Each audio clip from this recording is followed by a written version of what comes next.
Bakunzi b'ikigo Kunda Ubuzima Health Care turabasuhuje kandi tubifurije ishya n'ihirwe mu mwaka w'ibihumbi 2026. Ni ku itariki 2 z'ukwezi kwa mbere mu mwaka wa 2026, aho dukunda kubagezaho ibiganiro cyangwa se ubujyanama bujyanye n'ubuzima n'imyororokere n'uburyo ugomba kwirinda wivura ukoresheje imiti ikomoka ku bimera. Rero nk'uko dusanzwe tubiziranyeho mu kigo Kunda Ubuzima Health Care, aho tubagezaho uburyo mugomba kwirinda mukoresheje imiti ikomoka kuri bimera. Nanjye ndimo, kuko ubushakashatsi bugaragaza ko imiti ikomoka ku bimera cyangwa se supplement zirinda zikavura indwara zitandukanye. Rero 2026 tugarukanye ingamba nshya twivura dukoresheje imiti ikomoka ku bimera. Ikigo Kunda Ubuzima Health Care dukora mu mujyi wa Kigali mu karere ka Nyarugenge, hafi na hoteli Okapi, mu nyubako ikoreramo Genesis TV muri ground floor hasi. Kandi mwaduhamagara tukabayobora, muduhamagara kuri 078 566 8682. Website yacu ni wa3kundubuzima.rw, YouTube ni Kunda Ubuzima Health Care, kuri Facebook, Instagram, LinkedIn na Twitter ndetse no kuri TikTok, aho hose tuba duhari. Kandi Kunda Ubuzima Health Care dukora ku mpande enye zose z'isi, aho ugura supplement cyangwa se imiti ikomoka kuri bimera muri Kunda Ubuzima Health Care, tukayikugezaho waba uri muri Amerika, mu Budage, ku mpande enye zose z'isi, aho turakorera DHL ndetse n'iposita, bidufasha kugira ngo serivisi zibagereho mu buryo bwiza kandi butunganye. Rero Kunda Ubuzima Health Care, aka kanya tugiye kuganira ku bigendanye n'indwara y'umutima. Indwara y'umutima, ubushakashatsi bugaragaza ko ihitana abantu benshi abantu benshi ku isi. Indwara y'umutima ihitana abantu benshi ku isi, ari umugore yayirwara, ari umugabo yayirwara, ndetse n'umwana yayirwara. Ariko indwara y'umutima irimo ibice bitandukanye, harimo heart attack, harimo hypertension, harimo high blood pressure. Ibintu nk'ibyo ngibyo, izo ni bimwe mu bice by'indwara zifata umutima. Kandi umutima ni inyama ikomeye cyane, kuko umutima iyo wahagaze umuntu arapfa. Akenshi na kenshi bavuga ko iyo umuntu yapfuye umutima wahagaze. Ariko kuwubungabunga neza ni uko wakwikontorora ukajya kwa muganga ubifitiye ububasha, akagusuzuma akareba ko ibipimo by'umuvuduko w'amaraso cyangwa se by'imikorere y'umutima bimeze neza, ubundi akakugira inama y'uburyo ugomba kwitwara mu buzima busanzwe. Izi ndwara zibasira inyama y'umutima cyangwa se umutima, akenshi na kenshi zishobora guturuka ku kirere kiba cyaranduye, cyangwa se zigaturuka ku byo tuba twariye, cyane cyane nko kurya amafiriti, kurya inyama zitukura, kunywa amasukari menshi, ndetse no kuba wagira stress, depression. Izo ni bimwe bitera uburwayi bw'umutima kandi bikawangiza cyane.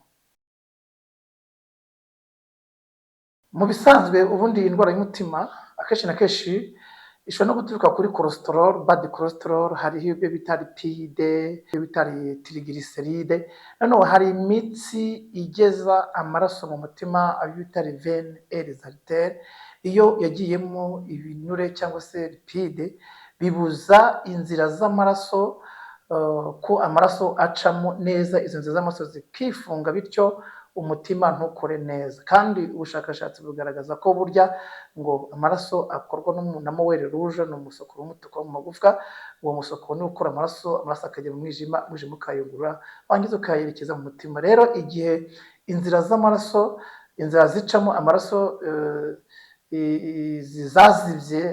zazibye, byanga byakunda wahura n'ibyago byo kurwara uburwayi bw'umutima, kuko kenshi na kenshi umutima ukora neza iyo amaraso atembera neza.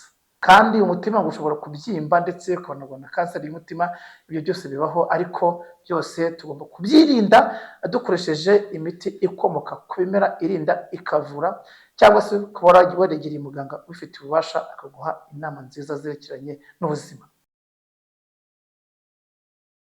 Hari ibice bibiri tugomba kuganiraho. Hari igice cy'umuntu muzima utari warwara ugifite umutima muzima, hakaba nanone igice cy'umuntu warangije kurwara.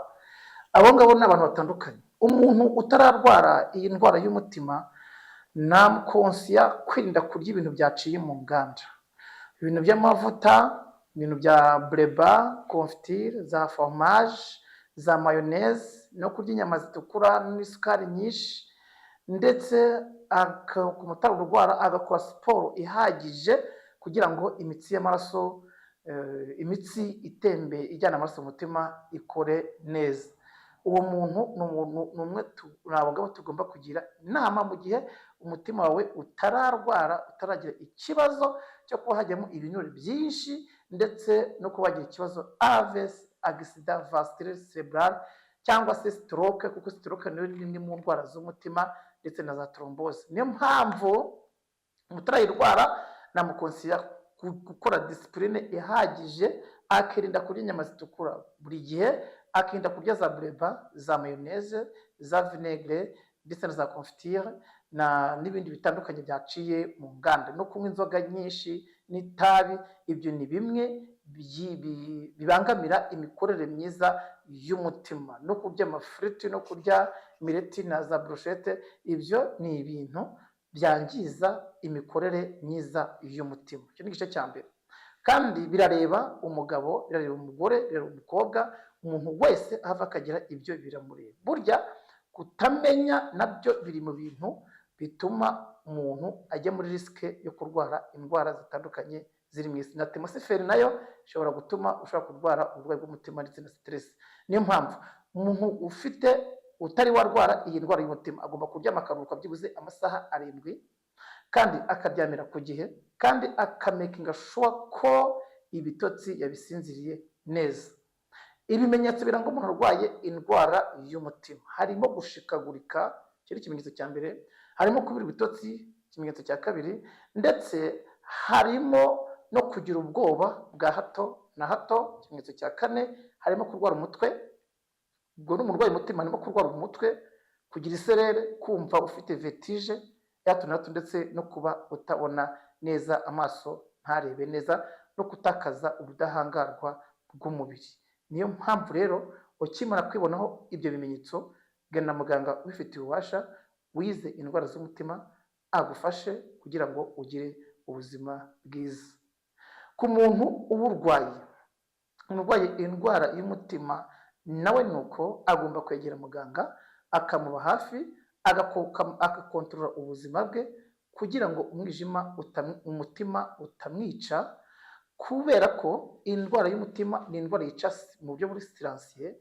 Anytime ushobora kuryama wibwira ko uri muzima, bugacya wapfuye. Akenshi na kenshi dukunda kubyitanya n'amarozi, ngo umuntu ngo bamuroze ubutaraza, nyamaze ni ukuba utamekinga ko wagiye kwa muganga akareba ko udafite uburwayi bw'umutima, udafite heart attack, udafite stroke, udafite n'izindi ndwara zitandukanye. Niyo mpamvu ugomba kugana muganga ufite ububasha akagufasha. Mu kigo Kunda Ubuzima rero tubagirira supplement zikozwe mu bimera, kandi zikavura indwara z'umutima, memo n'indwara z'ibihaha, n'indwara z'umwijima, n'indwara z'umugongo. Kandi izo produits naturels zinda zikavura uburwayi bw'umutima, ziba zizewe ku ruhando mpuzamahanga nk'ibigo FDA, Food and Drugs Administration, ndetse n'ibigo GMP, Good Manufacturing Practice, n'ibigo Halal. Ni produit nziza zitunganyije neza kandi zidashobora kwangiza ubuzima bw'umuntu. Rero muri Kunda Ubuzima Health Care, izo produit turazifite zifasha abantu bafite ibibazo biteye gutyo. Ikigo Kunda Ubuzima Health Care dukora mu karere ka Nyarugenge, mu mujyi wa Kigali. Abo niho dukorera mu murenge wa Muhima, twegeranye na hoteli Okapi, ndetse iyo hoteli Okapi iri ku Muhima aho ngaho ku Muhima nyine mu nyubako ikoramo Genesis TV muri ground floor, aho niho dukora guhera ku wa mbere kugeza ku wa gatandatu, ku cyumweru ntabwo dukora keretse yari ibintu biri urgence. Kandi mwaduhamagara kuri 0785 website yacu ni wa3kundubuzima.rw. Kuri TikTok ni Kundubuzima Healthcare, LinkedIn Kundubuzima Healthcare, X, Twitter Kundubuzima Healthcare, ndetse no kuri n'izindi mbuga zitandukanye mwadusangaho ni Kundubuzima Healthcare, kugira ngo tubahe serivisi nziza. Kandi izi produits naturels nababwiye ko zirinda zikavura, zikuraho impamvu itera uburwayi, kandi ibyiza nuko mwakwirinda hakiri kare uburwayi butarabageraho. Navuga ku ndwara y'umutima ariyo ivaho stroke, ariyo ivaho hypertension, ndetse siyo gusa, ushobora no kugira ikibazo cya hypotension, indwara yo kubura amaraso. Byose ni ibishamikiye ku nyama y'umutima.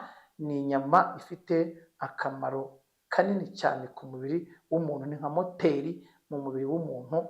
Ku modoka ho ni moteri, ariko ni moteri mu mubiri w'umuntu. Yagize ikibazo ubuzima burahagarara, cyane ko hari igihe ushobora gushiduka ufite AVC. Navuga ko AVC ni accident vasculaire cerebral. Niyo mpamvu tugomba kwirinda indwara z'umutima, indwara za diabete, n'indwara z'ibihaha, n'indwara za prostate, dukoresha iyi miti ikomoka ku bimera. Kandi iyi miti naturelle cyangwa se produit naturel ou bien supplement, bavuga ko ubushakashatsi bwagaragaje ko ari produit zitagirana interaction n'imiti yo kwa muganga, ahubwo yungana imiti yo kwa muganga kugira ngo imiti yo kwa muganga ibashe gukora neza, kuko na antioxidant zikurubuza mu maraso no mu mitsi kugira ngo umubiri ubashe kugira ubwirinzi. Ni produit zikorwa mu Bushinwa, muri Amerika, ndetse n'amarejiya n'ahandi hatandukanye ku isi. Produit yose nziza tuzi yafasha ubuzima bw'umuntu, yafasha Abanyarwanda, iyo ibarizwa muri Kundubuzima Healthcare. Tuba tuyifite kugira ngo tubagezeho serivisi nziza. Amagara aruta amagana, kandi amagara araseseka ntayorwa. Soza mbabwira ko mwaduhamagara kuri 0785 868682. Iyo niyo phone yacu. Website yacu ni wa3kundubuzima.rw. YouTube channel yacu ni Kundubuzima Healthcare.